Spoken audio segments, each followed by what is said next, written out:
welcome to today's session, which is looking at understanding Islamophobia, racialization and Muslimness, held by the Muslim Council of Britain.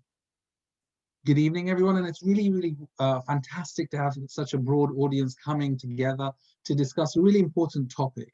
As everyone will know, Islamophobia is a real issue in our society, in the society that we live in, and that issue manifests itself whether through a range of different areas, whether we notice it through the social attitudes and stereotypes that are created about Muslims, whether that is in a more structural way when it comes to criminal justice or politics or media, or it could be in different facing itself in different prejudice that many people face in this country.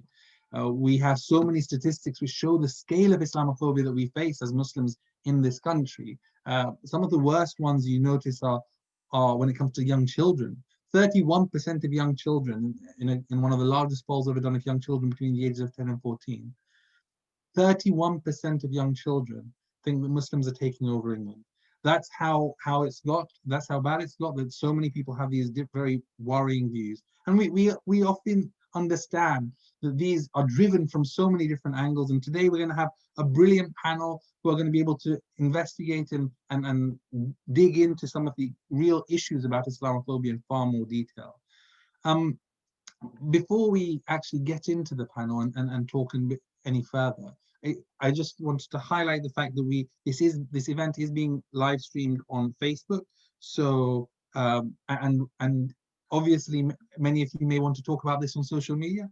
Feel free to @Muslim Council for the MCV or any of the panelists directly, and hopefully you can get this conversation going. A lot of the questions that come about Islamophobia come around the very definition of Islamophobia in today's society.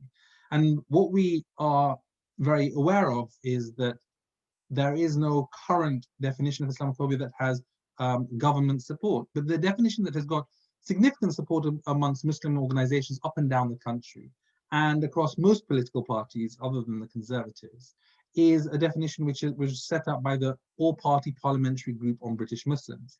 And that definition states that Islamophobia is rooted in racism and is a type of racism that targets expressions of Muslimness and perceived Muslimness, or perceived Muslimness. And what we want to really dig into today is really understanding two elements of that definition.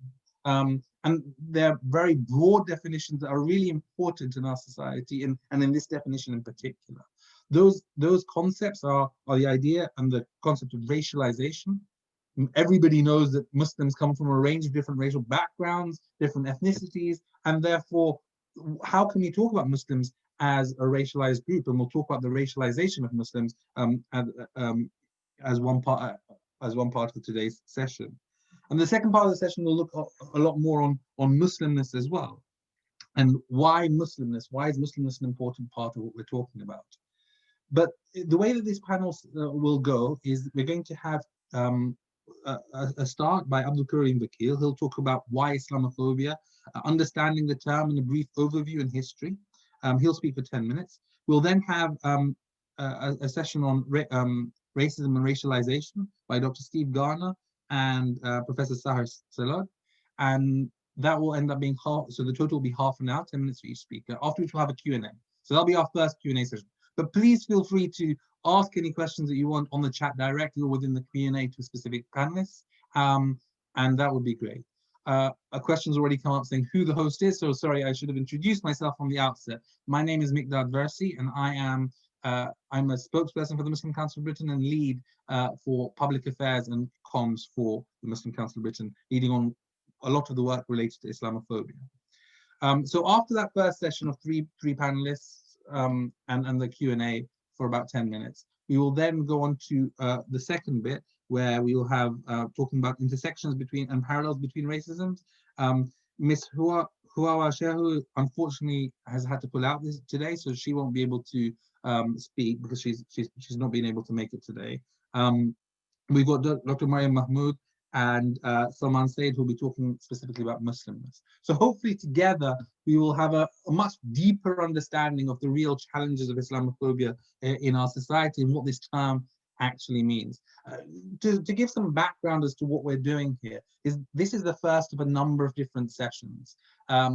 This session today is really about these two important concepts, the idea of racialization, the idea of Muslimness, and the idea of intersectionality between different types of racisms, in part because of the importance of understanding these terms so we can best tackle it. If we don't understand Islamophobia, how can we best tackle it? So I think that's what the session is today, about today. But we have a number of sessions in future weeks ahead, including training sessions for those who want to understand the definition in more detail. Please feel free to get in touch with us afterwards. You've got our contact details. Please get in touch with us and on admin@mcb.org.uk, for example, and we can engage with you in a more detailed way if you'd like to get some training on Islamophobia and the definition and how it works. The second thing that we're going to be doing in a few weeks after that is actually getting into the details of implementation. How do we ensure that this definition and Islamophobia is embedded within our society so we're going to be able to tackle it in a united and coherent way? That's going to be part of our session. So please watch this space, please listen to what's going on and come through. What's really worth also noting is that the Muslim Council of Britain does a lot of work when it comes to Islamophobia. We obviously are working quite a lot on this definition and the concepts about Islamophobia and the training that we're talking about, but we also have specific sessions. So for example, our public affairs team works to highlight levels of Islamophobia. For example, within politics, we've seen quite recently within the Labour Party some of the challenges of Islamophobia, and we've seen broadly the institutional and structural racism and Islamophobia within the Conservative Party over a number of years, which we continue to highlight. We also have a separate group department called the Centre for Media Monitoring.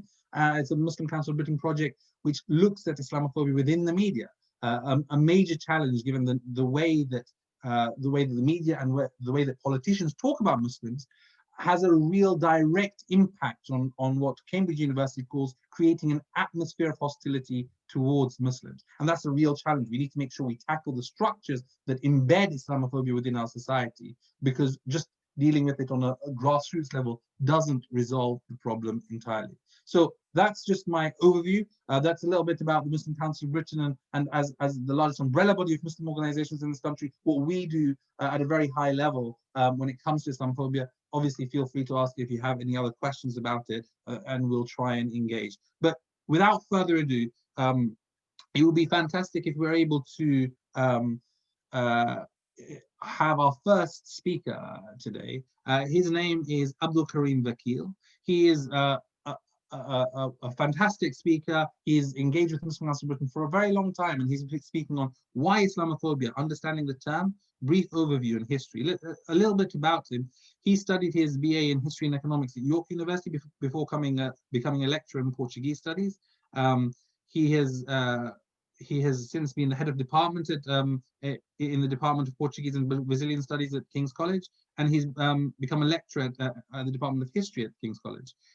His research interests are wide and varying, but he's written quite extensively on Islamophobia, in particular on Islam, Muslims, and Muslim politics, as well as on nationalism, identity politics, colonialism, post-colonialism, and many other topics. He's a friend to the MCB and has worked with the MCB for a long time, and it is really a pleasure to have him start our session today. So without further ado, Abdul Karim.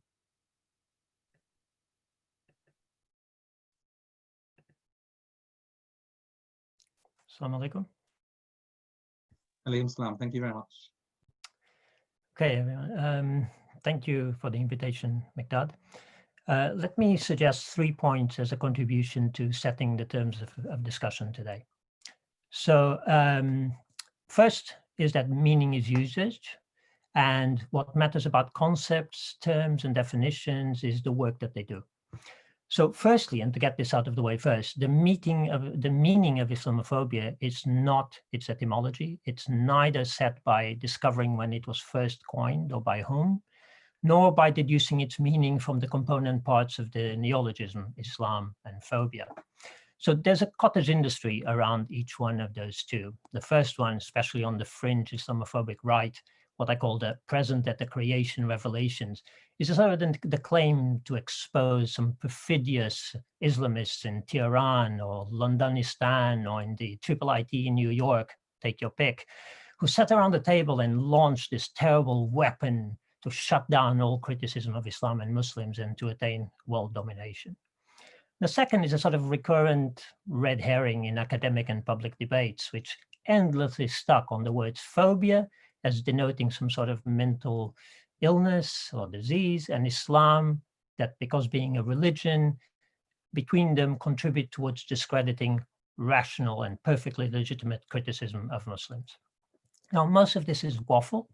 It tends to forget that on the one hand, there was an established history of treating racism as a mental disease or pathology, and the word phobia was never part of racism. So it's not because of that that it doesn't go that way. And secondly, it glosses over the fact that phobia in homophobia, or for example, that there are much longer histories of color phobia or negrophobia that were coined by abolitionists in the US to attack slavery, or for example, the word Turkophobia in the British discourse in the 19th century, in the late 19th century. So basically, neither of these are particularly meaningful or important points to take into account. Islamophobia and Islamophilia, for those who are interested, actually appear as paired terms in the context of late 19th century French colonial policy.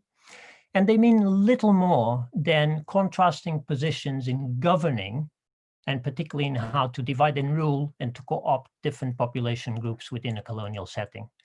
So what interests us is not when the word first appears or what that tells us, but rather usage in the sense in which we have it now.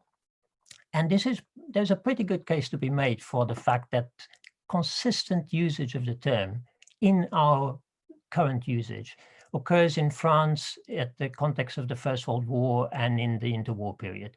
This is particularly important for those who are interested in seeing how the term comes into usage, and in other words, has a much longer history than is usually credited. But people, especially those with a sort of liking of finding answers in dictionaries, are fascinated by the notion of first recorded usage. They often forget that what they mean by this is written and extant usage. In other words, whether terms were used more ephemerally or in oral settings does not make part of this history. And so it really is dependent on the kind of nitpicking archival rats who track down the particular usages of words. So again, the important thing is not the first usage, because in any case, the history of a word illuminates it, but it doesn't determine it. The term unquestionably gains, for us and in our current usage, a second life when it was adopted by the Runnymede Trust report with its inquiry, the terms of its inquiry, and then subsequently with the publication of the report, Islamophobia Challenge for Us All in 1997. Now, because in a sense, it did give a name to a problem that was being increasingly gaining recognition, and because it had the Runnymede weight behind it and community consultations, all of these very important points, it was immediately sort of taken up and resisted, and it gained currency both by those who were using it and adopting it, as well as by those who were attacking it. So let me get to the punchlines. In circulating, the term gained a life of its own, and most people who use the word today or since have never really read the report at all. Contrary to what so many trees sacrificed to the publication of academic articles might suggest, the meaning is not set in stone by the pages of the Runnymede report, nor is it invalidated by the problems with the definition in the Runnymede report, which are real. And thirdly, the meaning is always relational and contextual. As the term Islamophobia travels into different contexts, to France, to Turkey, to Africa, to North America, and so on, who picks up the term, who puts it to use, to do what, and how it enters into particular discussions around race and religion, how the discrimination against Muslims is stacked in particular settings is going to affect how the meaning gains sense and is taken up by communities themselves. So that brings me to my second and third point.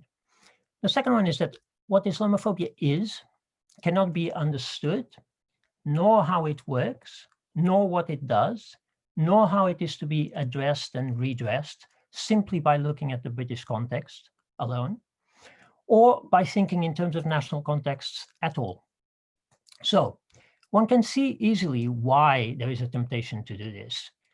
It comes from centering redress in governments and the law, and these are national formations, and also from sort of recognizing that the vernacular forms in Islamophobia take different forms in different contexts, and those are the ones we are more directly trying to address and do battle with. But racism and Islamophobia, as bodies out of place, trade on all kinds of markers of who belongs and who doesn't. And it ends up taking up national populist discourse about who belongs and who doesn't on its own terms when it formulates itself in a national form.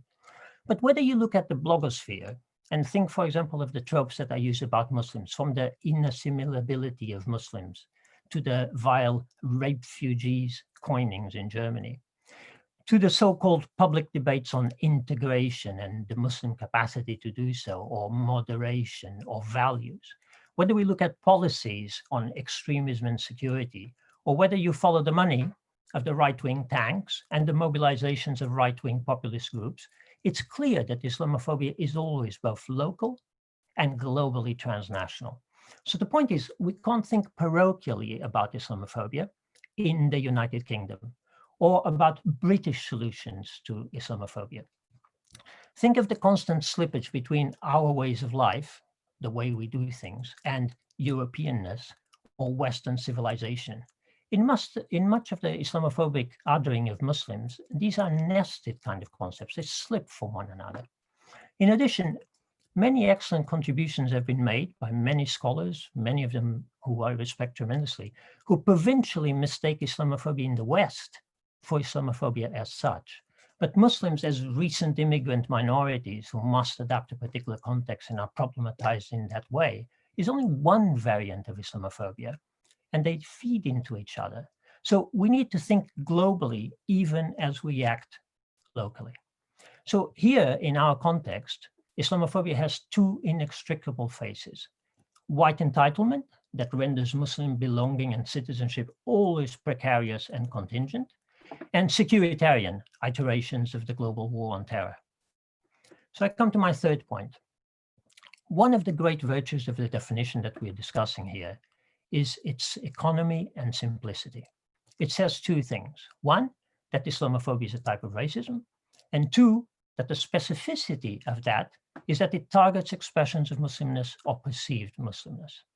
Now, far too much virtual ink has been spent finding fault with this definition for all kinds of things that it doesn't say, that it doesn't name systemic or institutional nature of racism, of Islamophobia, that it omits the centrality of Islam in talking about how Muslims are targeted, that it's not specific or ironclad enough. So let me say briefly three things. First, to repeat my first point, what matters is the work that it does. And what the definition has to do is simply this: to name, to empower, and to challenge. Now, it does not do any of these things by some sort of magic or sacred power of defining. It does this by the investment that we make in it, including in public discourse and institutions, in challenging social injustice. So the more detailed the definition, the more caveats it is required to have, the more unusable it becomes to those whom it is meant to serve in challenging their oppression. One of our colleagues wrote a 15-line definition of Islamophobia. That's fantastic, but who's ever going to be able to say it when they want to actually decry what they are being subjected to? So second, part of the criticism is not actually at all about the definition, it's about the process. So greater transparency, for example, by the publication of the submissions to the consultation process, the record of meetings that were held as part of it, would enable a greater sense of stakeholding in an evolving process of reaching the definition. Instead, what has almost become seen as is a sort of competitive tendering about who truly represents the community and whose definitions were actually picked up.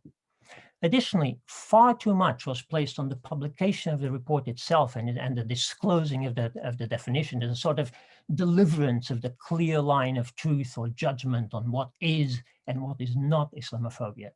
instead of A, ensuring that the definition hit the ground running, that when it was actually revealed, the ground had been prepared for ownership and take-up by a wide range of Muslim groups, as well as by the kinds of institutions that were likely to have to deal with it. And B, to comprehensively understand, and I can't emphasize this enough, that this definition needed to work both alongside other definitions, which will continue to be in use and preferred by other groups, legitimately so, and advocated for. And second, supplemented as needed for specific purposes in specific contexts. So Islamophobia takes many different forms. Sometimes it's from hate crime to dog whistle populism to institutional discrimination to state-applied exceptional legal measures. Tackling some of it requires a nutcracker and at other times a sledgehammer. For many of us, Muslim or otherwise, if it looks like Islamophobia, walks like Islamophobia, talks like Islamophobia, it is Islamophobia. On the other hand, and the opposite extreme, if it has to stand up in a court of law, it's an entirely different kind of measurement of what it has to say and do. But two things. One, courts of law are the exception rather than the norm of the need for taking recourse to the term Islamophobia. And two, most of what it takes is to change and to specifically raise public literacy about and the standards of publicly acceptable ways of talking about and acting on Muslims, whether in the dinner circle or in policy circles or in state policy.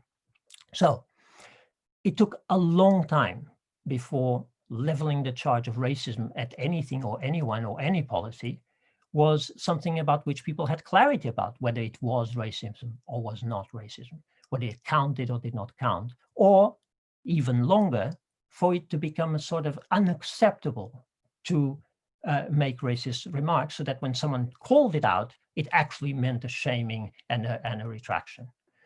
So why would it be any different with Islamophobia?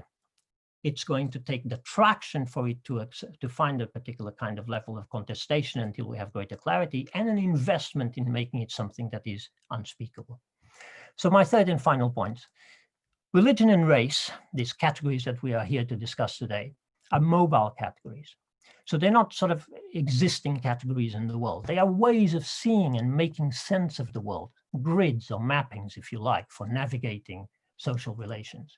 In the context of the 1990s, the word Islamophobia was extremely important because the race relations industry, anti-race discrimination law, and so on, did not afford equal recognition and equal protection to Muslims in the kinds of discriminations that they did suffer.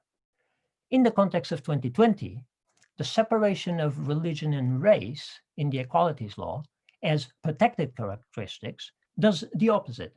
It misleadingly fails to address how Muslims are racialized and religion is raced.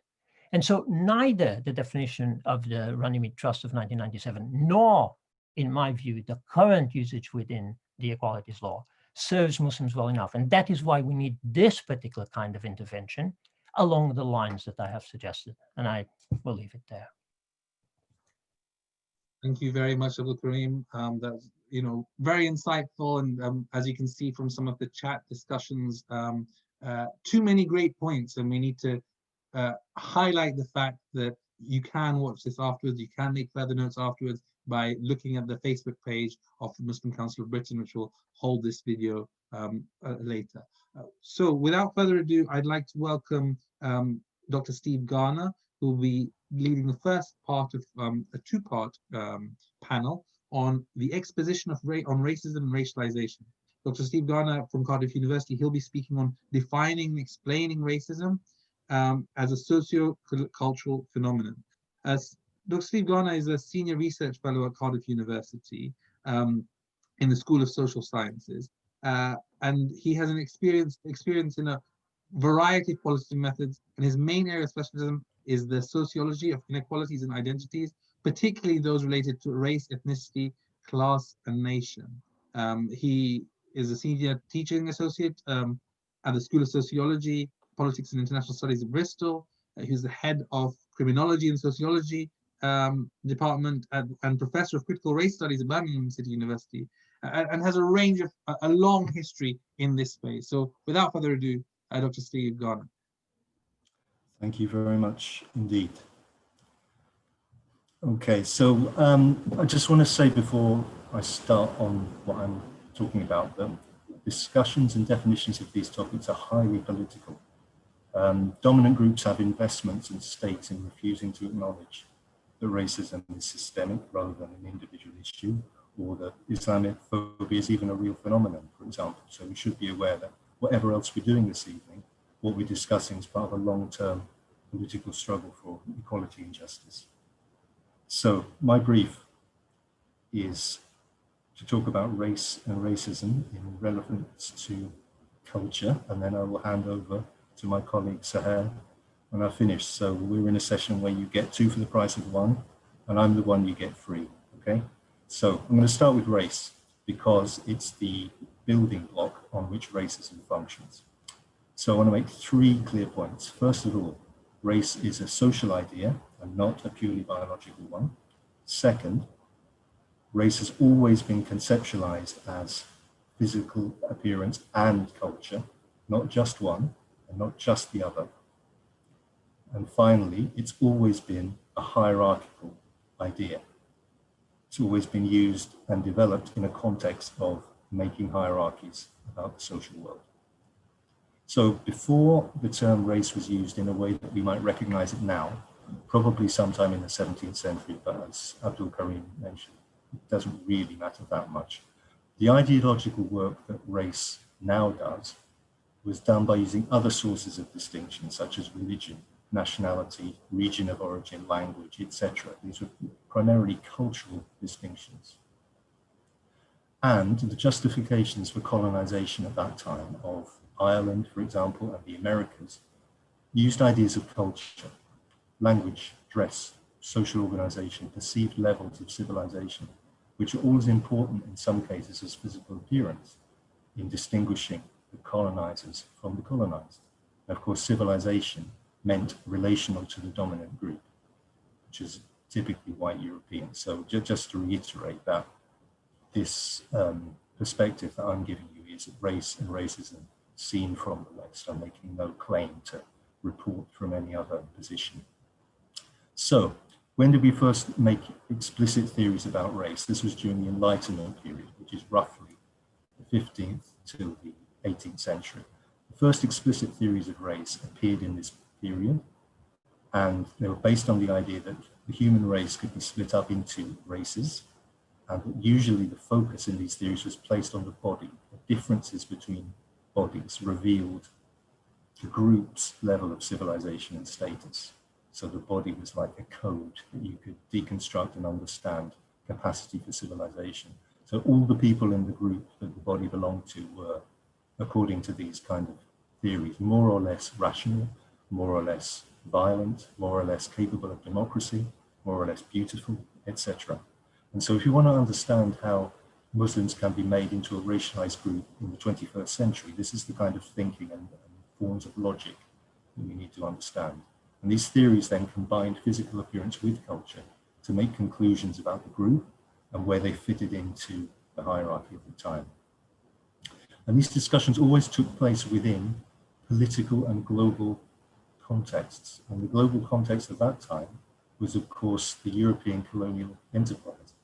And in this context, race is never used simply descriptively, but always as part of the process of sorting people into hierarchies and justifying those hierarchies.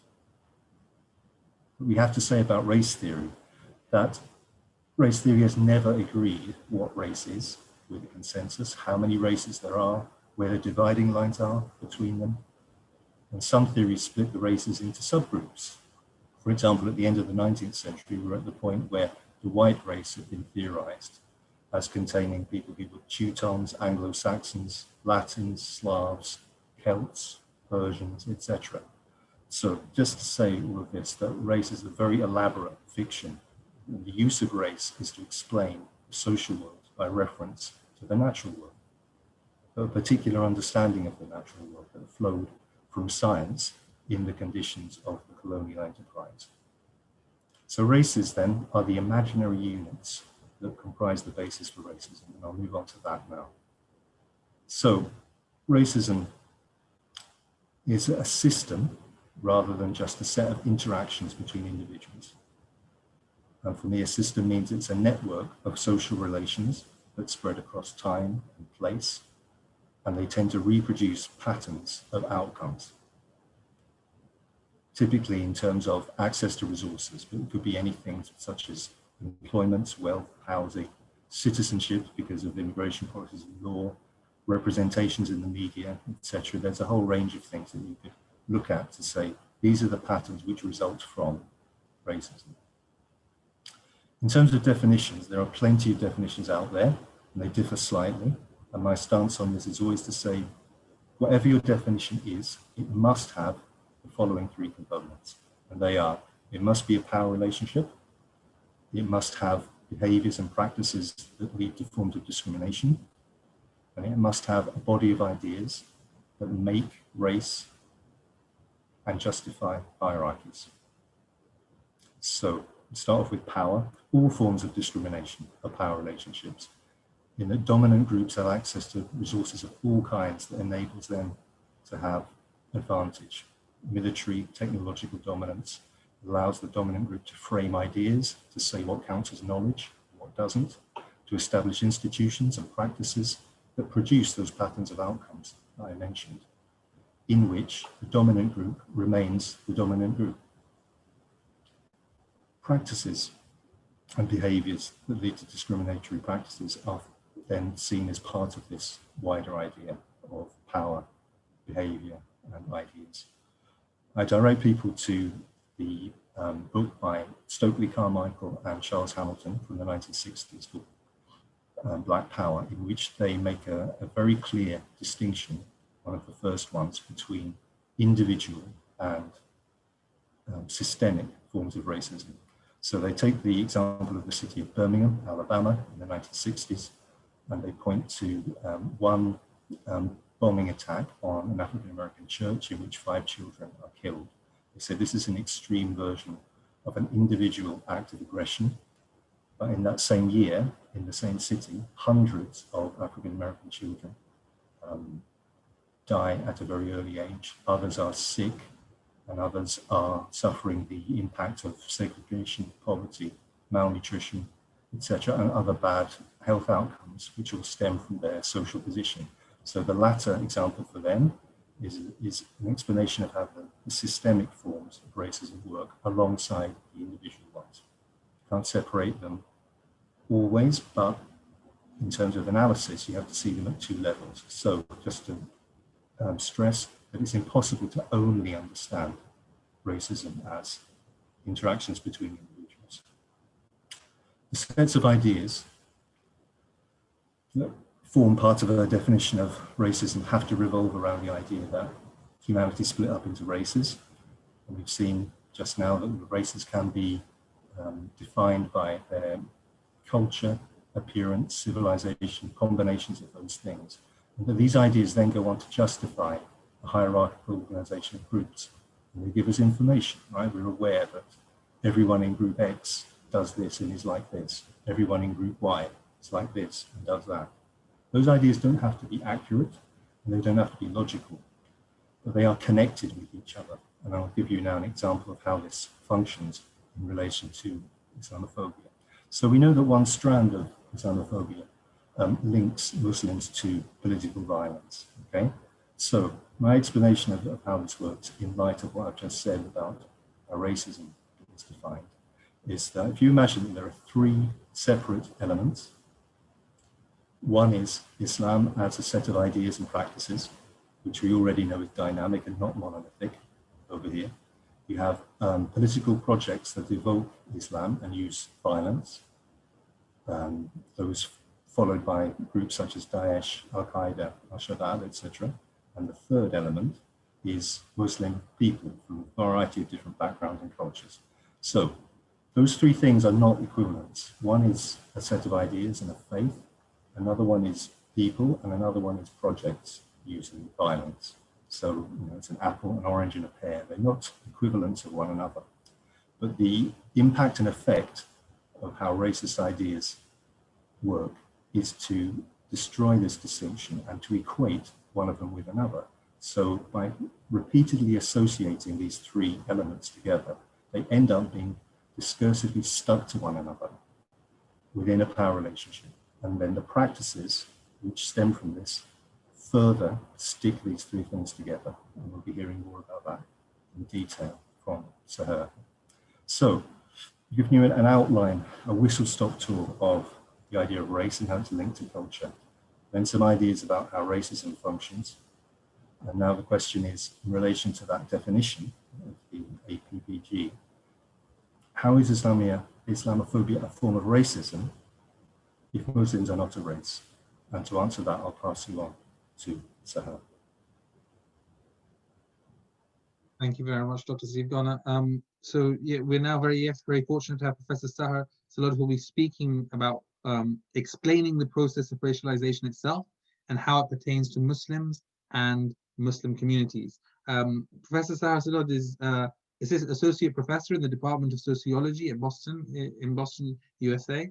Her research interests are in race and ethnicity, gender and religion, and her research examines how Muslim Americans experience racialization in the United States. Her book, Forever Suspect, Racialized Surveillance of Muslim Americans in the War on Terror, examines how Muslim men and Muslim women experience gendered forms of racialization through their surveillance by the state and by private citizens. She's published several articles in a range of different journals, and one of her new research projects will uncover how African Muslim immigrants are caught up in a racialized surveillance because of their racial and religious identities, and how this differs from the experiences of South Asian and Arab Muslims. At Simmons University, she teaches courses on social inequalities, research methods, Islamophobia, and mass media and popular culture. She's a very distinguished panelist, and we're very fortunate to have her speaking on this topic. Professor Sahar. Thank you. Thank you so much, Assalamu alaikum, and thank you all for having me here today. I really appreciate this opportunity to speak to you. I realize I'm coming from the United States. I'm in Boston, and so my work really is situated within a US context, although Steve Gardner and I are currently collaborating on a project to look at this more globally. So the first thing I want to do is just give you the definition of racialization, because we've heard a lot about Islamophobia, a really great conversation about Islamophobia and its history and its utility. And then Steve Gardner just talked about race and racism. So racialization is what I've used, especially in my work on surveillance of Muslims. And I define it as the process by which bodies become racial in their lived realities because of biological and/or cultural traits as a result of the interaction and cooperation between ideologies, policies, laws, and social interactions that result in the denial of equal treatment in society. So essentially, from a US context, racialization allows me to situate the Muslim experience within a racial hierarchy. And this is really important for a couple of reasons. One is exactly what the first speaker had noted is how do you justify or show that you're experiencing a form of racism if the reasons you're being targeted are not understood within racial terms? So in the United States, and I recognize this differs from the context of the UK, France, China, all these other places where we see high rates of Islamophobia.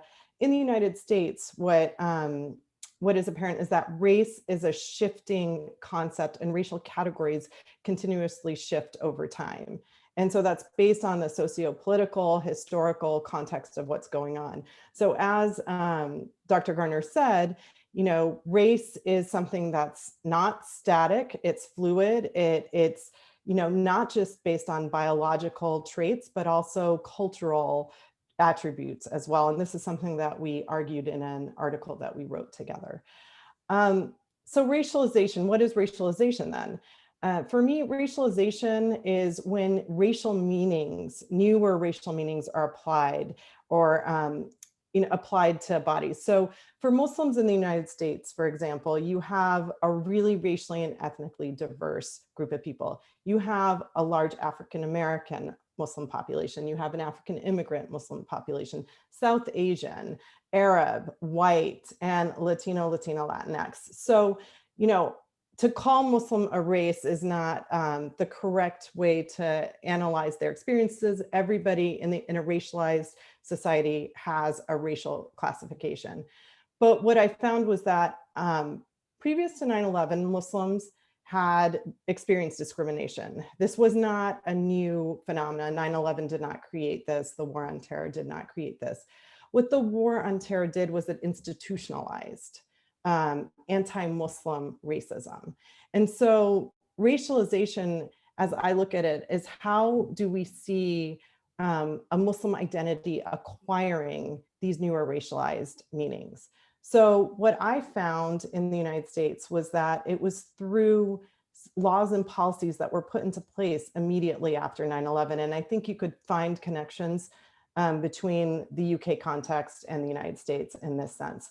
So policies like the USA Patriot Act, which increased the state's ability to surveil its population. And it all did this in the name of protecting the United States from another terrorist attack. So we have to then think about, like, well, how is terrorism defined in the United States? And how do we see a Muslim identity being closely associated with terrorism? Lisa Stampnitsky wrote this amazing book called Disciplining Terror, where she looks at the history of the term terror, terrorism, and even chronicles terrorism studies to show that, you know, what the process was and how we, you know, sort of identify who a terrorist is. What we know in the United States in this context is a lot of these laws and policies that were put into place in the name of national security targeted unfairly Muslims. So I'll give you an example. There's a program that no longer exists called NSEERS, the National Security Entry Exit Registration System.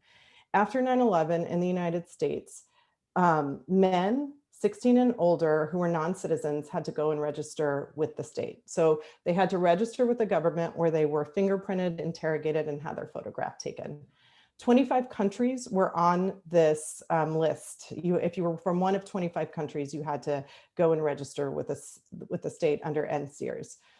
24 of those 25 countries were Muslim majority countries. So it's policies like these that we see that are targeting Muslims, people who come from Muslim countries. But I want to emphasize that it's not just Muslim non-citizens who've been impacted by these laws and policies, it's also Muslim citizens, so American citizens. So citizenship, in a sense, doesn't protect Muslims from being racialized as a threat to national security. So I have looked at, you know, airport security, what it means to that term flying while Muslim, and how in the United States there are lists that are derived from terrorist databases that are, you know, funded by and overseen by the FBI in the United States, which the USA Patriot Act, that law that was put into place right after 9/11, resulted in expanding the funding for the terrorist databases that we have. That Muslim men, when they were flying in US airports, were subjected to hyper surveillance because of their Muslim name. And Muslim women, on the other hand, who wear the hijab, and I looked at this between 2009 and 2012, were not on these lists like Muslim men, but for Muslim women who wear the hijab, they were stopped and searched. So these are racializing acts, you know, stopping and searching people, searching their bodies because they are Muslim and because of the association of Muslim with terror. Is one of the ways in which we see Muslim bodies acquiring racialized meanings. Now, this is not the only racialized meaning, or these are not the only racialized experiences that Muslims have had, but this is one of the places that I focused on, which was looking at surveillance laws and policies and how they impact Muslims.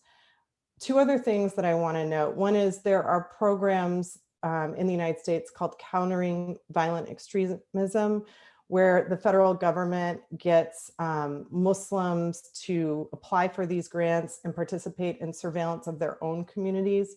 I know in the UK, there's a program called Prevent, which CVE is modeled after. So there are similarities in terms of the types of programs put into place to monitor radicalization within a Muslim community. The last thing that I want to say before I finish is that these programs in the United States are far-reaching in the sense that they do not only impact Muslims, they also have impacted African Americans who are not Muslim. They have impacted our immigration policies and targeted immigrants who are not Muslim, particularly those coming from Central America and Mexico and Latin American countries.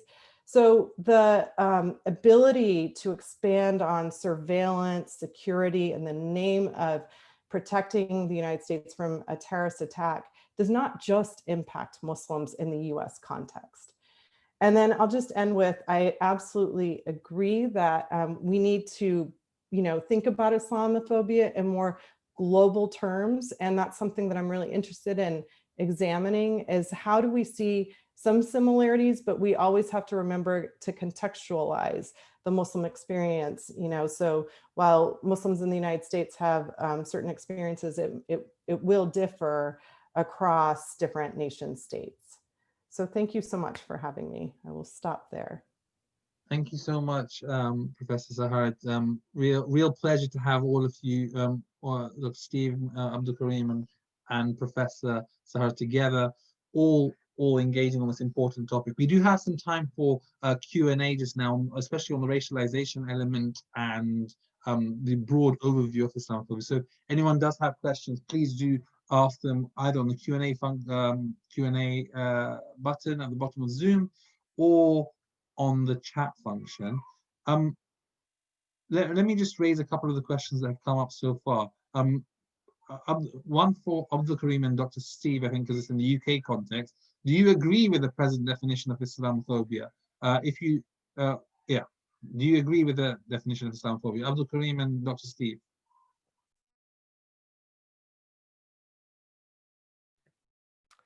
Well, I don't want to take Steve's... Hi, am I on? Yes, you are on, yeah. Okay. Perhaps Steve has a different thing that he wants to say, but I don't know what is meant by the present definition. There are a number of definitions out there. One of them is the one proposed by the APPG. Perhaps the question is about that one. And if so, then my point is, yes, I think that the definition has the virtues of simplicity, economy, and does the three things that I thought that it has to do, which is to name, empower, and challenge. But as I said, the definition in and of itself is what it is, and what we actually need is to invest in it. Now, Muslim communities will do this by walking the walk and essentially by showing with their feet whether they believe in it, or whether they think it can do the work or not. What we, if we are behind this definition, need to do is to ensure that there isn't a confusion, as I tried to suggest, between the misgivings about the process by which the definition was reached, on the one hand, and the caveats that are not in the definition, but which are precisely its strength. So the definition needs to be adopted to gain traction, to prize openings into institutions by its take-up. But in that very process of take-up, it will be further delineated, it will gain strength, it will gain traction. People it will raise the kinds of literacy about what Islamophobia is, and it will gradually forge the terrain that it needs to reach. But I know that Professor Salman Said is going to speak specifically on this, so I will stop there. Steve?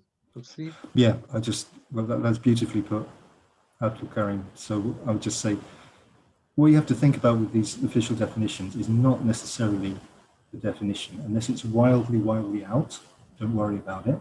The important thing is that Islamophobia will be recognized as a real phenomenon that the state has to understand and deal with. And it opens the door for all kinds of other things.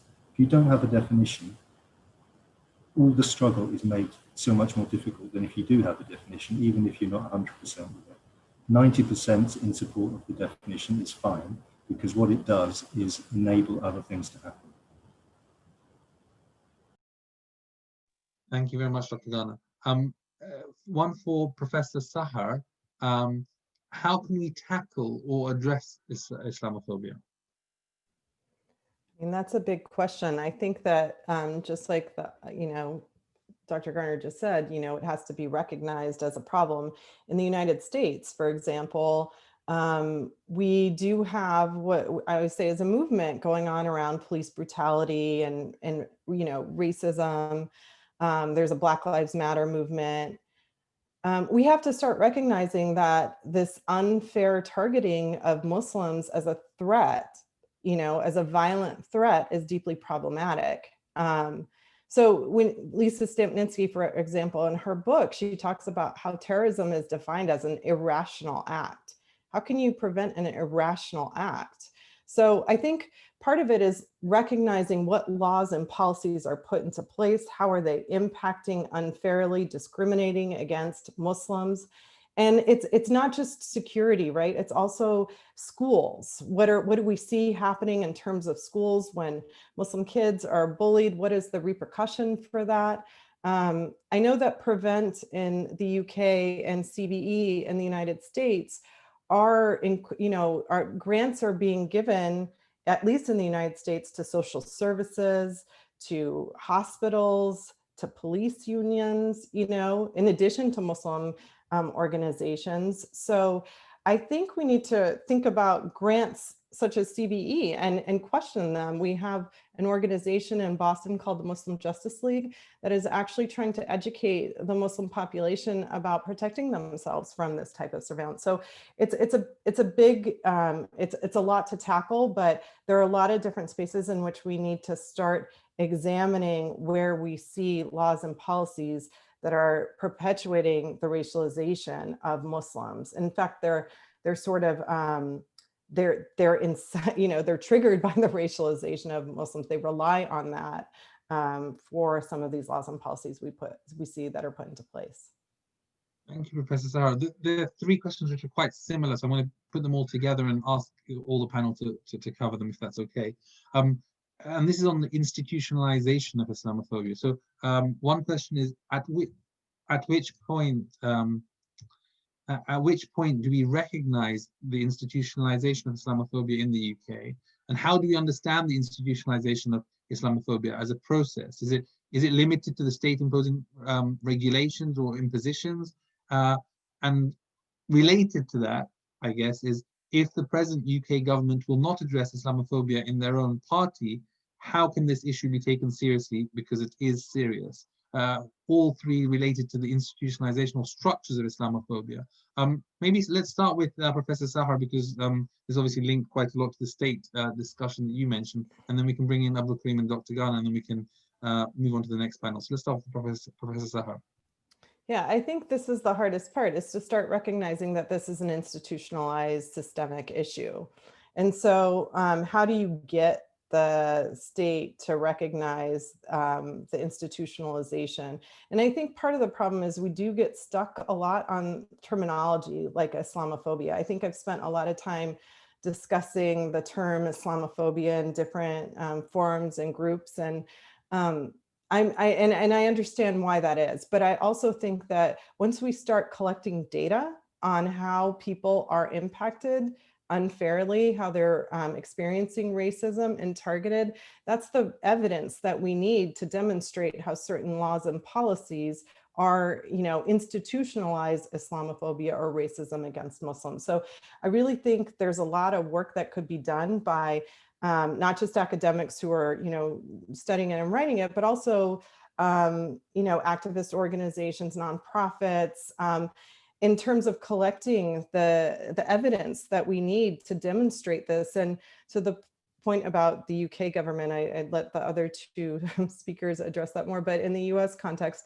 I also think we need to do a lot of work in terms of publicizing this as a problem. And that's something that I'm hoping, when Trump issued his executive order on the travel ban. The only thing that surprised me about that executive order, because if you know the history of the laws and policies in the United States, that was nothing new. Obama, Bush, we'd seen this before. What was new were the number of people who went to protest at the airports.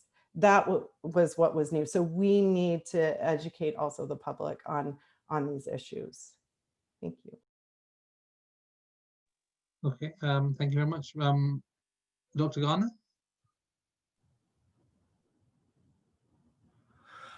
Yeah, the institutional thing, the institutional for me is almost like a synonym of system. And so what we have to do is demonstrate with data what's going on. And I know that there's enough data out there already. You don't have to start from scratch again to have an accurate picture of experiences that Muslims in Great Britain are having in terms of verbal, physical attacks, being prevented from doing things, not having access to resources.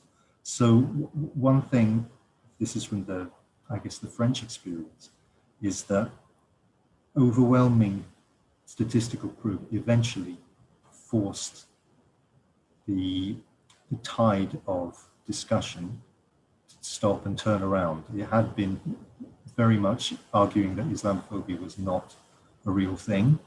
And then maybe in 2013, 2014, for various reasons that are too detailed to go into, the tide started to shift and the weight of data and argument pushed the argument the other way. So I think that the institutional idea is about patterns, and you can use those patterns to demonstrate what's happening, and then use this as a body of evidence to relentlessly push to have something recognized.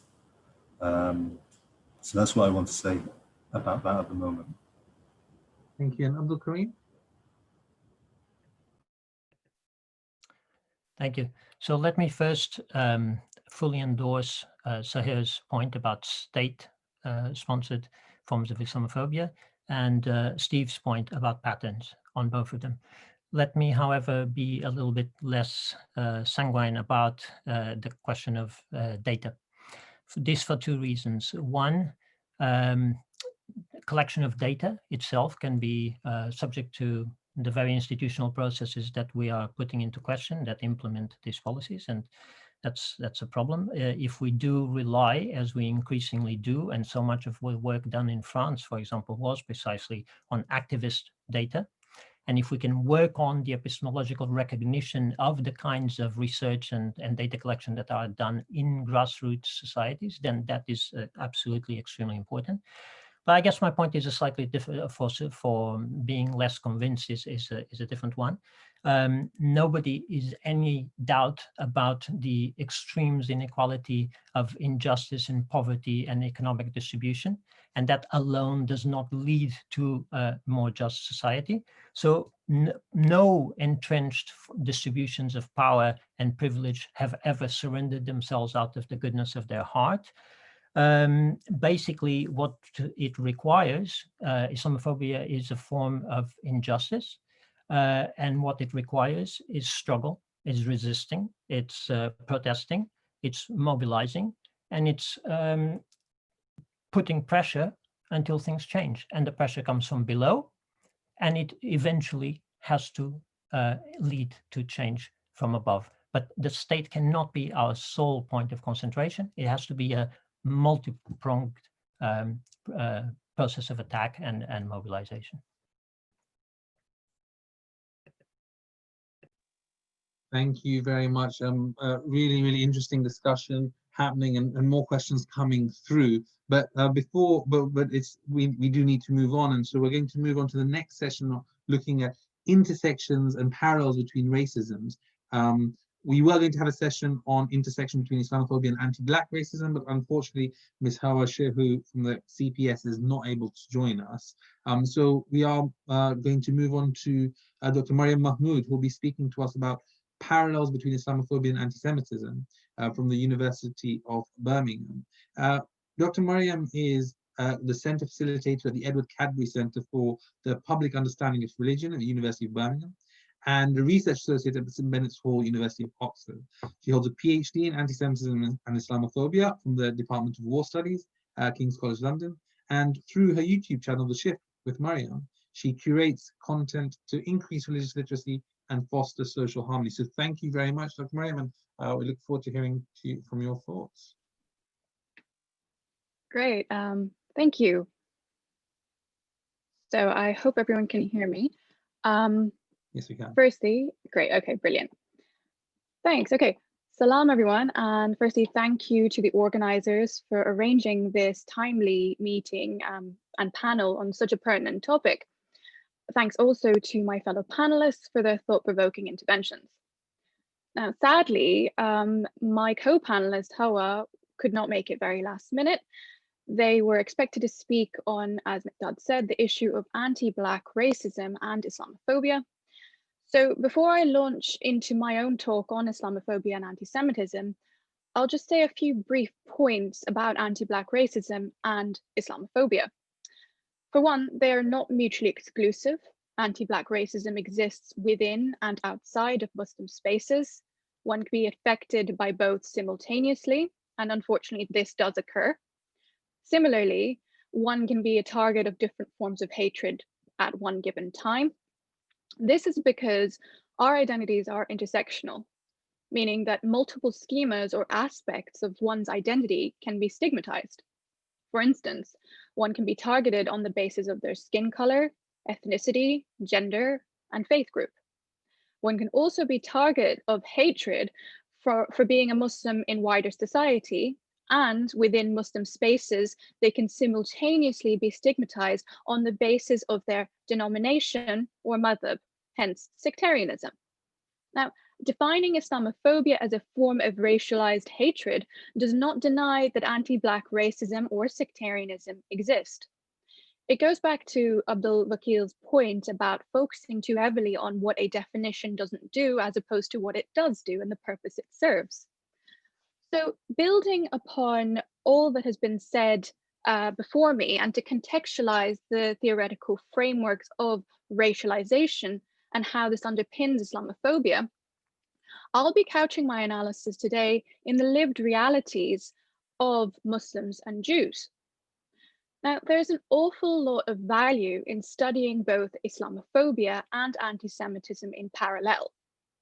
This is not to suggest that both forms of hatred are the same, but rather two things. That justifications for bigotry against Muslims and Jews can stem from similar socio-psychological roots, and that people in different temporal and spatial settings targeted for being racialized or religious minorities can have similar responses to tackle such forms of hatred. And that's something that I'll talk about towards the end. You know, there was a question earlier about how can we challenge Islamophobia, and I'll speak to that a little later. So Islamophobia and anti-Semitism are both forms of hatred that are expressed as prejudices, negative stereotypes, and or discriminatory attitudes towards Muslims and Jews respectively. Both entail the suspicion and distrust of Jewish or Muslim individuals and groups. This can be both attitudinal and structural, and proceed from a real or assumed understanding of Jewishness and Muslimness, which Professor Said will speak to after my talk.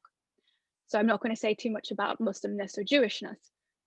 In any case, such malign views pertaining to both Muslims and Jews can at times indirectly instigate or directly result in violent actions perpetrated against those who are being targeted. This is nothing new. Specifically in the Western context, both Islamophobia and anti-Semitism developed as negative perceptions towards those belonging to the Middle East, given that both religious groups find their origins in that region. Thus, from the outset, Orientalist positioning has deemed Muslims and Jews to be foreign, outsiders, and a perpetual other in Europe. Their identities have, for the most part, continued to be stigmatized, especially in times of economic downturn, social upheaval, or chaos and crisis as we're experiencing today, when those in power have required an easy scapegoat to divert attention and deflect blame. essentially. So the scapegoating of Jews and Muslims is manifest in a variety of distinct yet deeply interconnected ways. Both groups are embroiled in conspiracy theories, myths, and misconceptions that portray them as untrustworthy, threatening, or a danger to society, which serves to foster this hostile environment that we find ourselves in. So ever since the translation of the Protocols of the Elders of Zion from Russian to a variety of languages in the early 20th century, many European anti-Semites have used it as a basis for propaganda against Jews. The Elders of Zion was a fabricated document that claimed that there is this Jewish conspiracy to take over the world and establish this global order. Such myths are still in existence today, as we can see, and they form the groundwork for modern anti-Semitism. Now, conspiracies against Muslims are distinct in comparison to those leveled against Jews in terms of their supposed ill intentions. So Muslims are seen as more insular, or they're deemed withdrawn from wider society and covertly plotting attacks against the wider society. And even in the few cases where Muslims are assimilated, they're deemed to be infiltrators or lying in order to, this is like the rhetoric and the jargon of far-right extremists against Muslims and Jews respectively.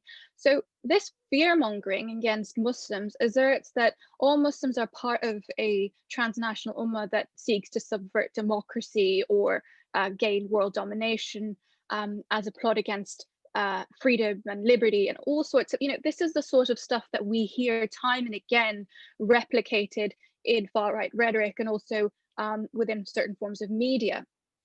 Now, Muslims thus are targeted for supposedly refusing to compromise their foreignness, whereas Jews are often accused of being too assimilated.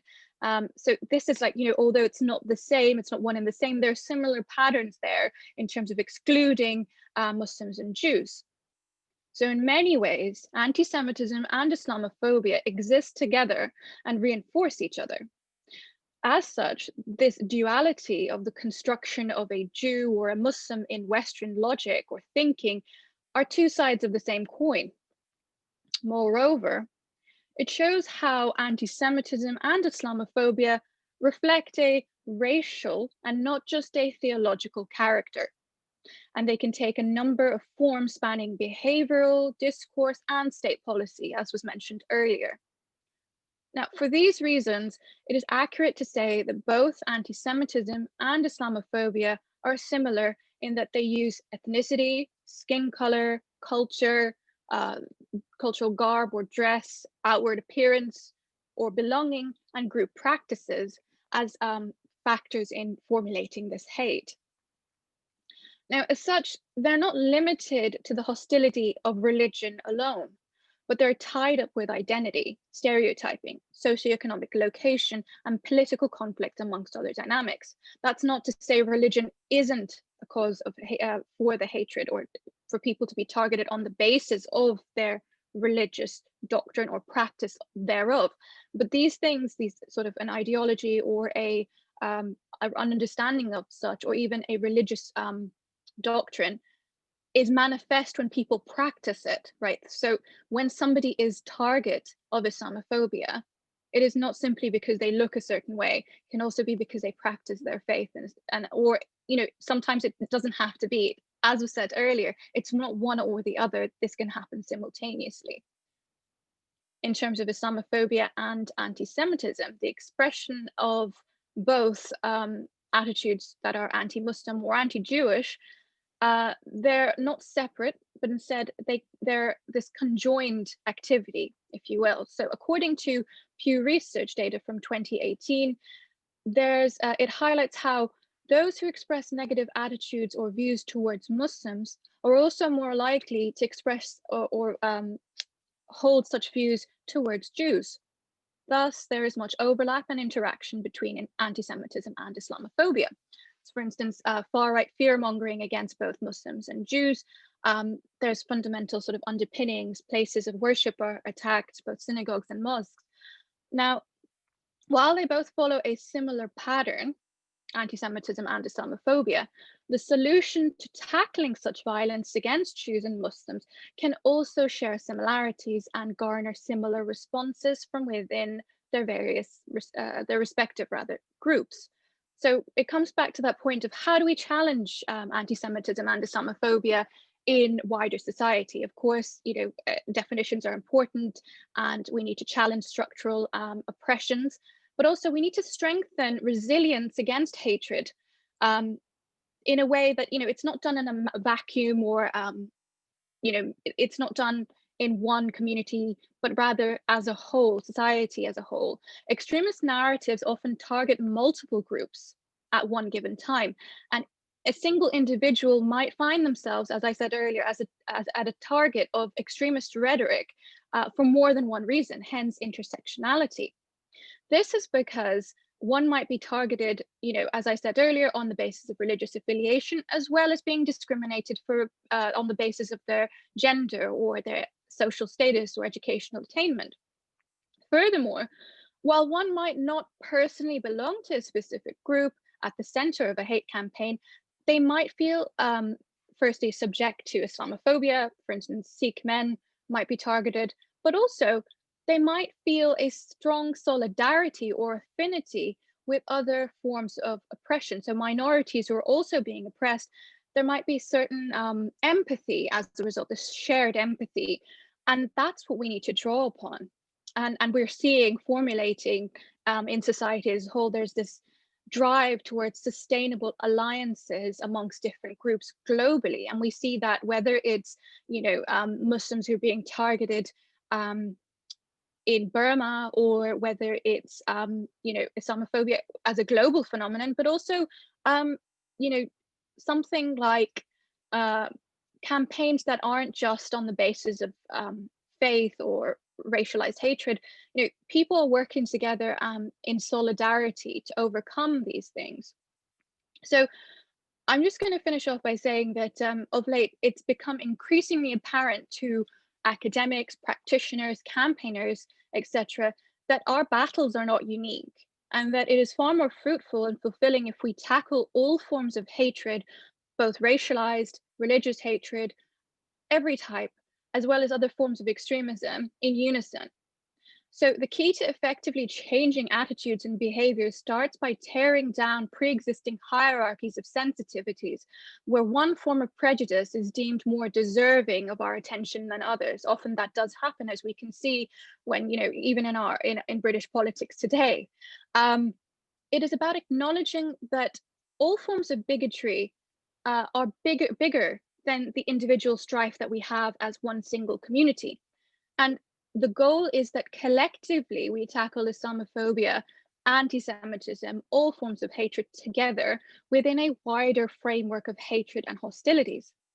Thus, it is required that we have a conceptualization of Islamophobia and anti-Semitism that are both able to explain how prejudices simultaneously draw on race, ethnicity, culture, belonging, in a way that doesn't reduce, it is not reduced to the hostility towards religion alone or racialized hatred alone, but it compels us to consider how religion has a social and political relevance because of the ways it's tied up with issues of community identity, stereotyping, political conflict, etc. So I'm going to leave it there. I think I've spoken far longer than I'd expected. Thank you.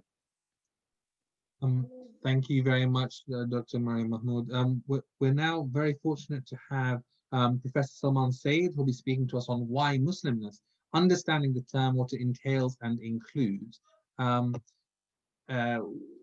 Professor Salman Saeed is the Professor of Social Theory and Decolonial Thought at the University of Leeds, the head of the School of Sociology and Social Policy.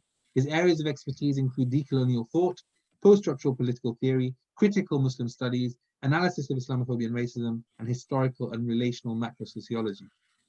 Formerly Professor and the inaugural Director of a newly formed research centre in Adelaide, Australia, he developed the field of critical Muslim studies, beginning with a program of international conferences, symposia, and workshops organized under the theme of reorienting the world, decolonial horizons. He launched a new interdisciplinary peer-reviewed academic journal called Reorient. And with that, we're very fortunate to have Professor Salman Syed. Please. Okay, thank you.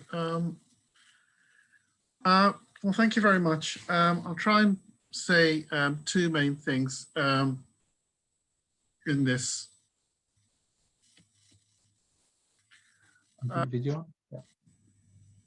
Is there an issue with my? Can you just put your video on? That's fine. Perfect. My video is on. Okay, great. Yes, we're now just going to put you spotlighted. 1 second.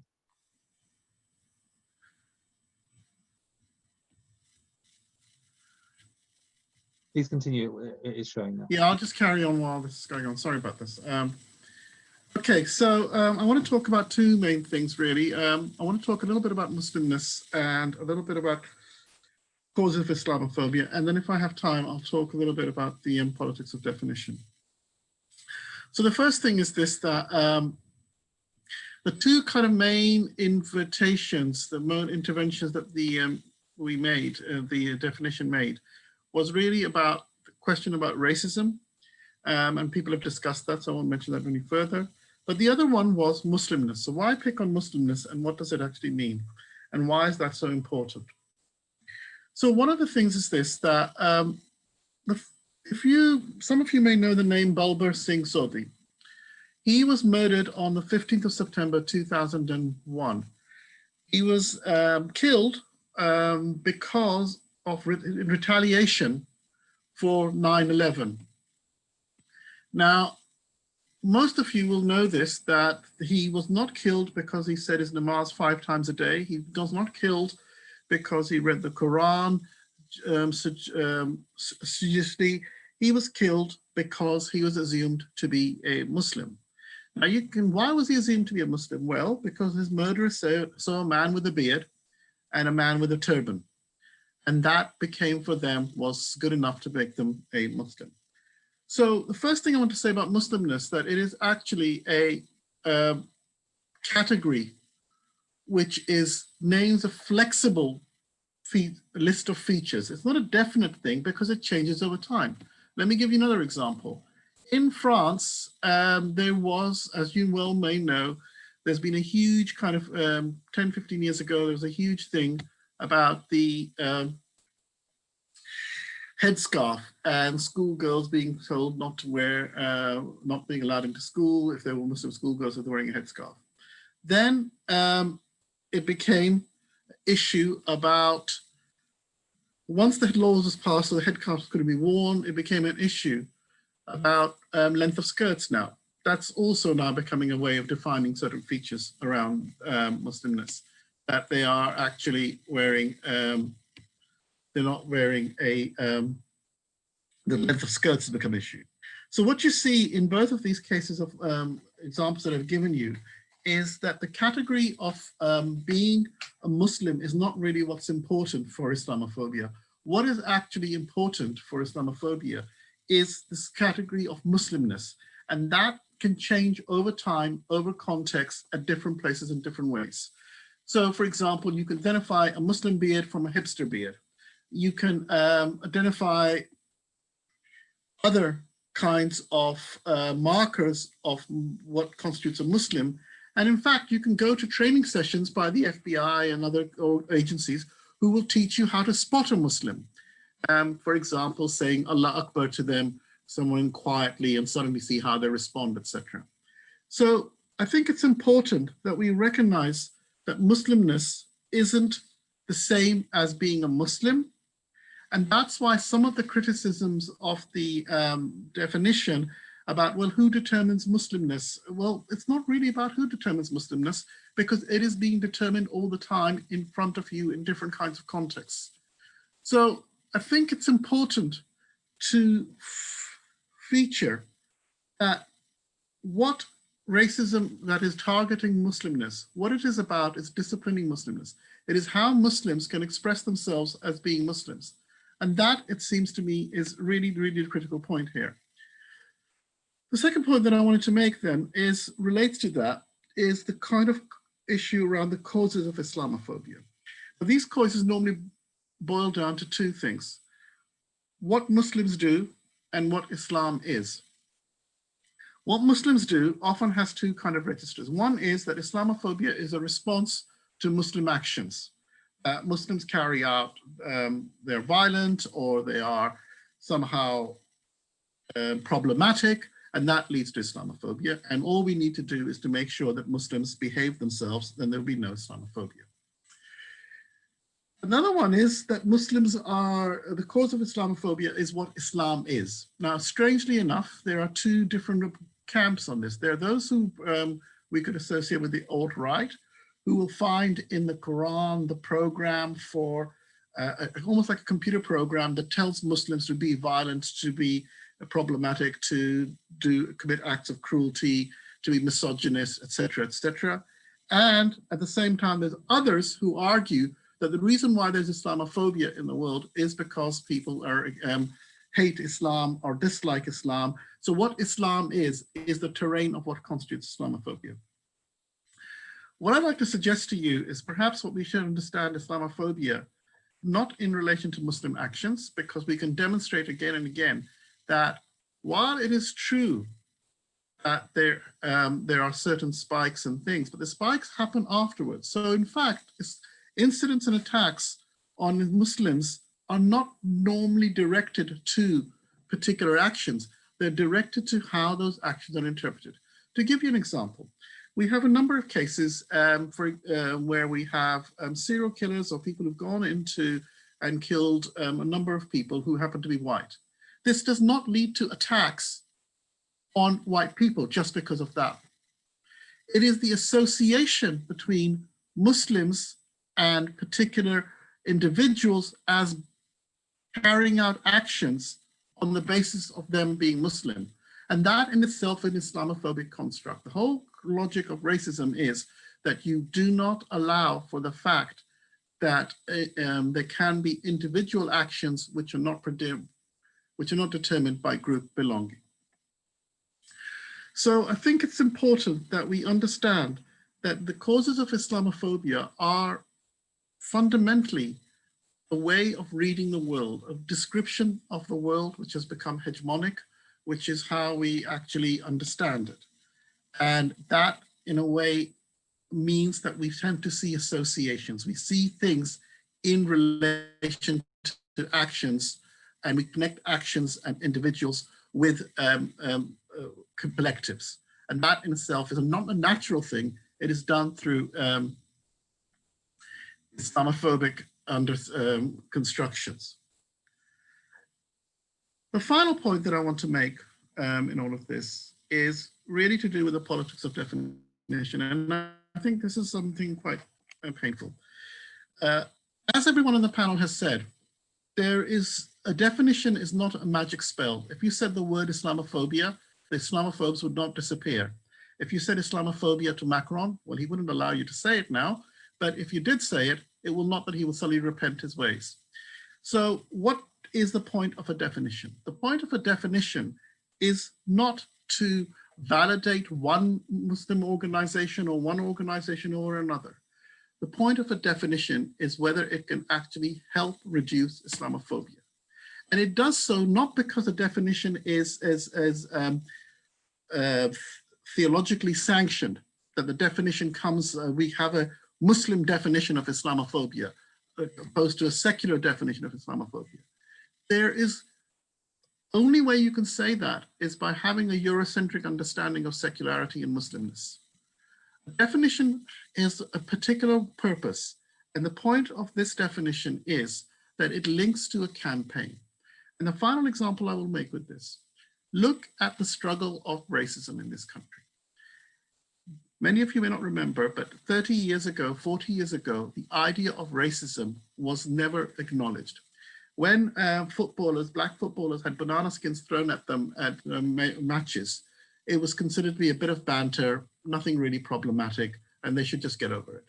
The kind of level of racist abuse that they were hurled at them wasn't never commented or taken seriously.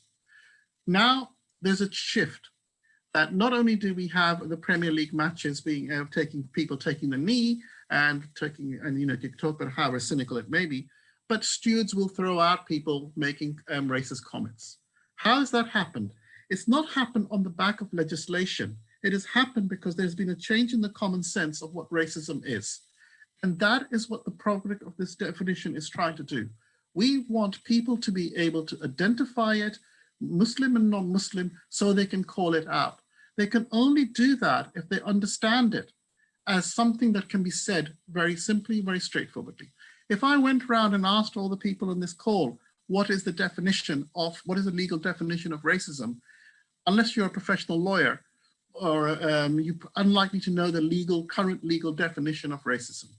But if I asked you what is racism, if you could ask a 10-year-old child what is racism in this country now, they would be able to say to you racism is something like this. And that, in a sense, is one of the main issues here. What we want with this people's definition, it is a definition for the people. There may be other definitions that may come from lawyers, there may be other definitions or build on that, but you will not get the law or the courts to understand Islamophobia unless there's a change in the common sense, unless the people understand it, unless we understand Islamophobia in our everyday encounters, unless we can spot it in the classroom or at the airport or at the place of work, unless we know what Islamophobia is and we can call it out, no one else will call it out. And that point of that is simply to spread a very simple, straightforward message. Islamophobia is racism, and we do this because now we live in a context where most people, racist or not, think racism is bad, do not want to be associated with racism, and they can understand what racism is, and they don't feel that they need to have a other kind of knowledges to make an understanding of it. So if you say Islamophobia is racism, you're already doing that work. The second thing is that if you say Islamophobia is targeting expressions of Muslimness and perceived Muslimness, we don't need to get into an argument about whether this person is a proper Muslim or not a Muslim, or differentiate between when someone throws a pig's head in a mosque or someone attacks a Muslim. Are they really attacking them because of Islam, or are they attacking the person? Muslimness encompasses both Islam and Muslim. It is basically a feature of how the world sees this as a relationship between Islam and Muslims. It doesn't have a specific character. It can also include features which are not considered to be by Muslims as being Muslim.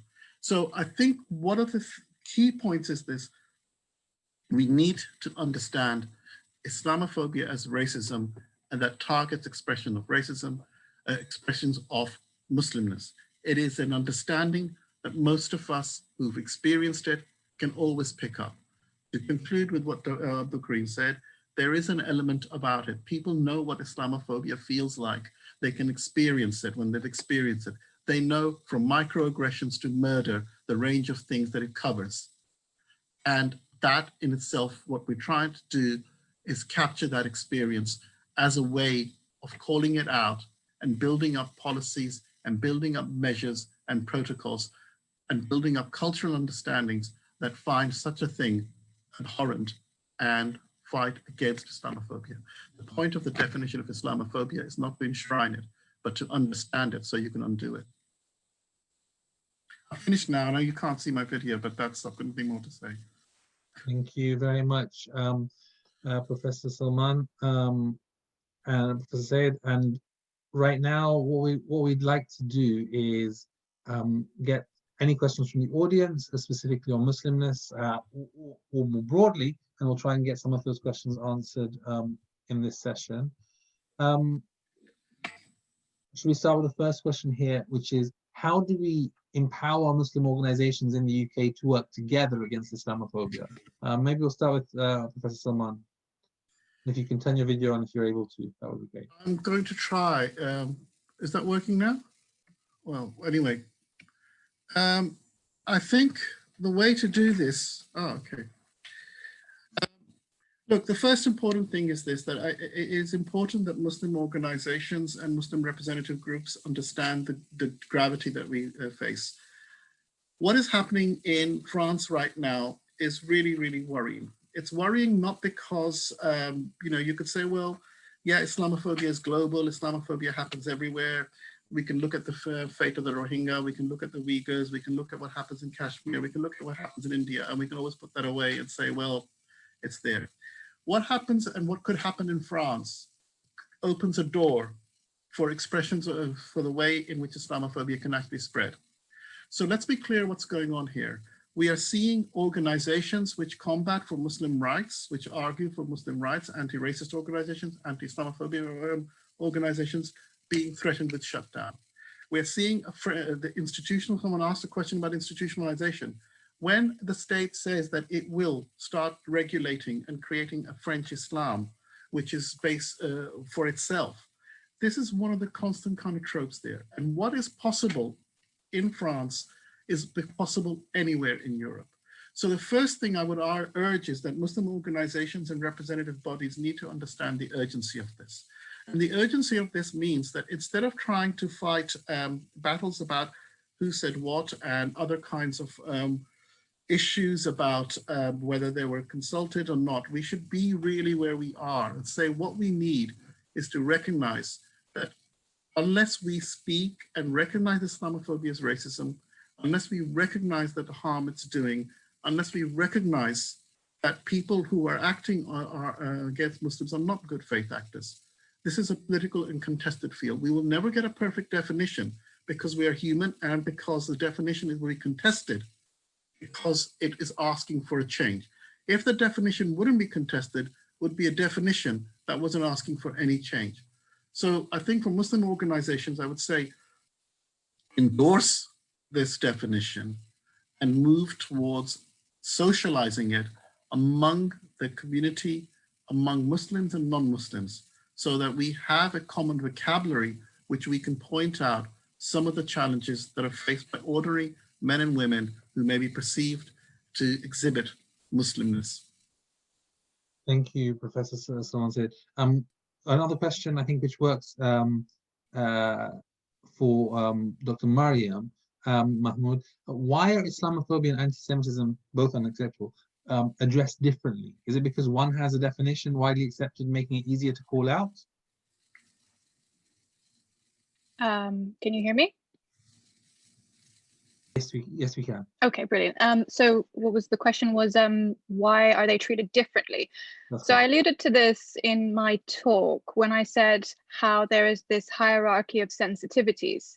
So in a way, yes, it's because one, certainly that is a point to be made. There is a definition for one and there isn't for another.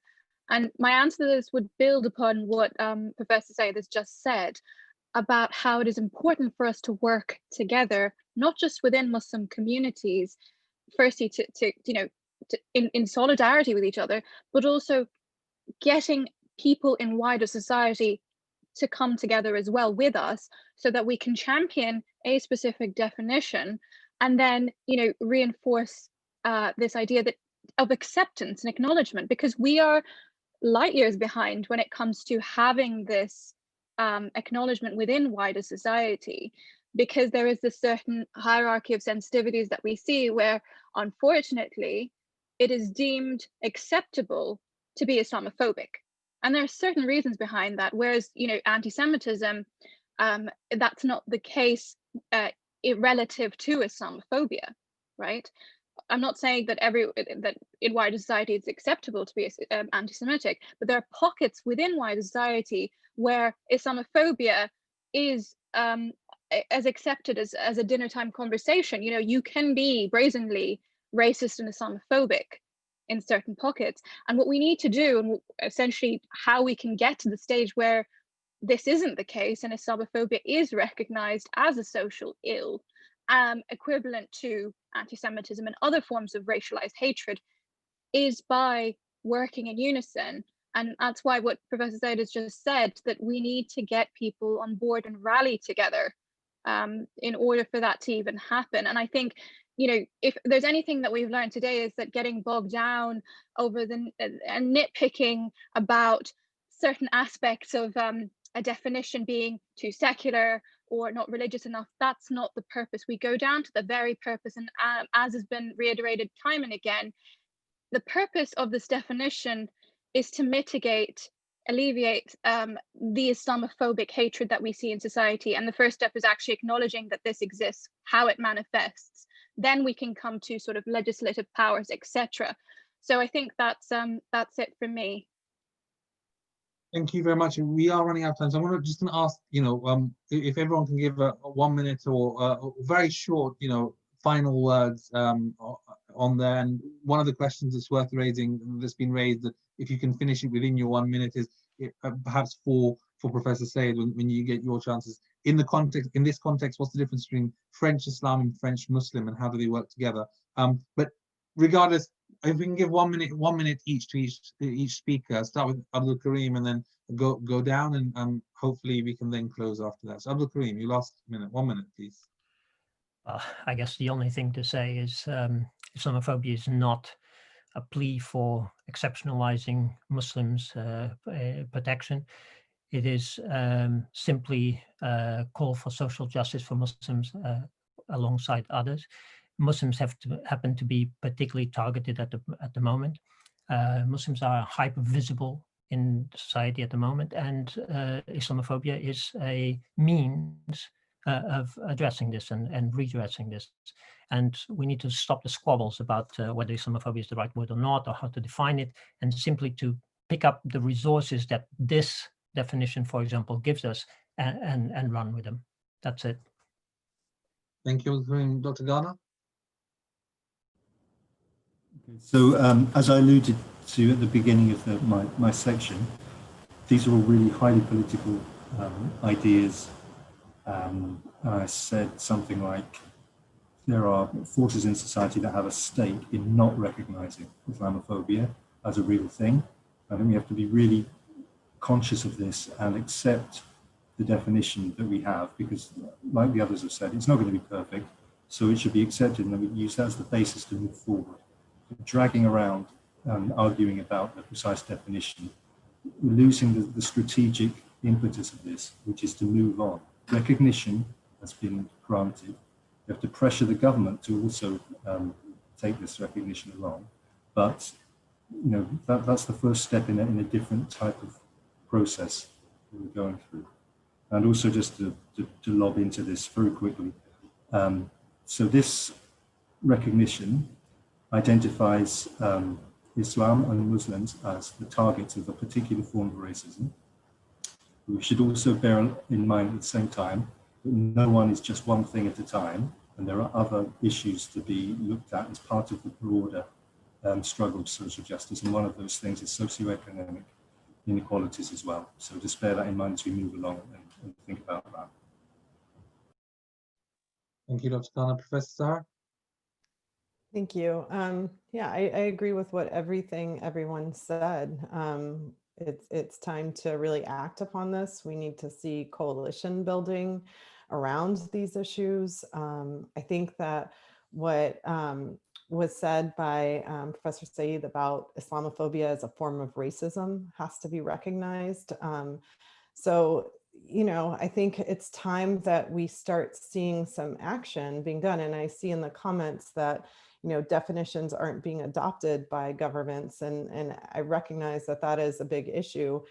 And I also agree that resistance comes from below as well. It's not just the state that we would look to for solutions to these issues, but I think we have to keep on at it. And I think it's time that, we stop debating the terminology. We recognize it as a form of racism and a form of human rights abuses globally. And we need to start targeting it at multiple different aspects in society, from global issues to state level to local issues to, all these different spaces. So that's what I would have to say. Thank you very much. Dr. Maryyum Mehmood? Yes, just to reiterate all that's been said earlier, and my points from just before, is that we need to focus on allyship, solidarity, building bridges, and less talk, more action, essentially. And then, just question ourselves, not only what is the purpose of a definition, but also what are we trying to do? Be reflective as Muslims, especially. What is our purpose, right? It is social justice, as was said earlier. And in order to get there, you're not going to be entirely happy about a particular definition, but it is the first step, and there is a long road ahead So instead of, putting barriers in place, we need to walk together beyond and look towards the future generations. So that's it from me. Thank you. Thank you. And Professor Salman Saeed?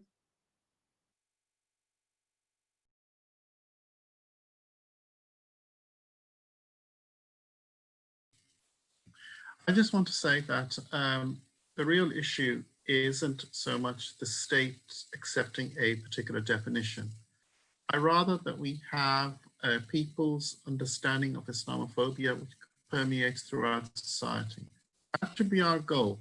And that means talking to our neighbors, that means talking to our teachers, that means talking to all the people we engage with and convincing them and convincing our people in Muslim communities and those who are not Muslim communities about the salience and the importance of combating Islamophobia. Ultimately, as some people have already said, Islamophobia isn't just about protecting Muslims from harm. It's actually protecting all of us, because what Islamophobia is trying to do is change the relationship between states and citizens. And I think it was said from the panel before that Islamophobia leaks into other measures. So when you go to airport security, yeah, it starts off affecting Muslims, but it starts affecting others as well. When the state takes on power to read your emails, it isn't just Muslims' emails that it reads. It starts reading everyone's emails. So if you want to preserve a particular sense of civic freedom, then you have to have Islamophobia. And that, I think, is a really, really important thing. That unless we understand that what is being going through Islamophobia is transforming the relationship between citizen and state. And that is why Islamophobia is a concern, not just of Muslims or those who care about Muslims, but to all of us. Because on the back of that, state is assuming lots of authority, lots of power, which it will use without any kind of accountability. So my suggestion would be that let's think about people, understanding of Islamophobia, which permeates all of society, so that we can all be involved in the struggle against it. And through struggling against Islamophobia, we are recreating public spaces which limit the exercise of authoritarian state power. Thank you very much, Professor Salman Saeed. Thank you all to all the panelists who have contributed today, as well as all the audience who've contributed through questions, through the chat, through the discussion, and on social media, where we've seen a lot of discussion on this very topic. This is obviously only a small part of the overall journey that we all need to take when we're trying to tackle Islamophobia, working together to make sure more people are aware of it, make sure we can work together with others, with other anti-racist groups within Muslim communities more in a more united way to tackle Islamophobia that impacts all of us wherever we are, not just on an individual basis, but on a structural, institutional, and broader basis, not just in the UK, but across the globe. And this is a serious challenge that we all have to face, and the definition is one part of that journey. And as I've mentioned, we at the Muslim Council of Britain, we have a number of projects trying to tackle this. We have a new project, we have our Centre for Media Monitoring tackling Islamophobia within the media. Our next session on that, our next event on that is on next week on Tuesday, the 24th of November at 6:30, talking about Muslims in the media. And we've previously had sessions where we've talked to the senior managing editors of all the main broadcasters and print media, where we have very strong relationships. Through all of this, please do engage, please do work with us, please do listen to the various speakers that we've had today in all of their own work separately as well. And please do follow us on @Muslim Council on Twitter or muslimcouncil.uk on Facebook. Thank you very much for joining. I know it's quite late in the evening, and hopefully this has been a very valuable hour and a half session, and it's the first step for many people, hopefully, on a longer journey to tackle Islamophobia wherever we find it. Thank you very much.